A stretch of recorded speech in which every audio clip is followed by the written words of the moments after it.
My name is Kenton Reason. I've been at Children's now for 5 years, 1 year as a fellow, then 4 years with strategy and planning. My journey with Cincinnati Children started when I was 5 years old. There was actually a propane leak, and I remember waking up a week later in Cincinnati Children's PICU. The propane leak led to an explosion that completely just leveled my house and fractured it all the way down to the foundation. Shattered my arm, broke my collarbone, clavicle, several ribs. My left lung collapsed. I had a puncture wound from a 2x4 or a piece of wood that went through me. Had to have a lot of major life-saving surgeries. I actually was care flighted straight from my home to Cincinnati Children's because it was the only hospital in the area that they knew could take care of me. So I spent 3 weeks in the PICU at Children's and ultimately made a full recovery, but without being so close to Cincinnati Children's, there's no way I would have survived.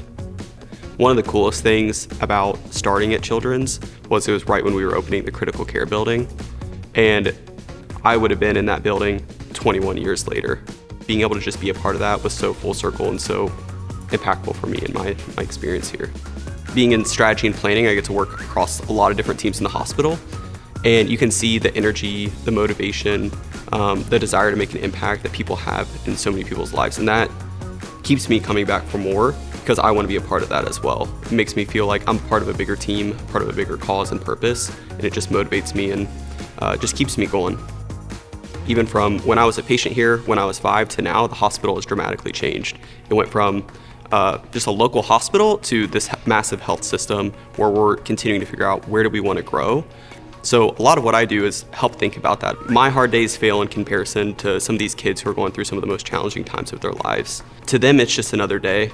So being able to work in a place where I can come and figure out how can I make what is probably a really hard day for them and their families a little bit easier really just speaks to me. And again, having lived through that, I know the impact behind it.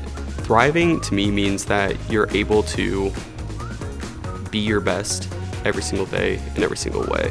So I think just figuring out whether that's at work or at home, you're able to show up and be the best version of yourself and doing it in a way that is impactful to you as well as those around you. Anybody who's wanting to start their career at Cincinnati Children's, I think it's a fantastic place. You're going to be welcomed, you're going to be pushed, and you're going to have the opportunity to grow and develop, but you're also going to do it in a way that drives a mission that focuses on improving children's lives. This is the only place I've worked, but it's the only place I want to work. Together, we are Cincinnati Children's.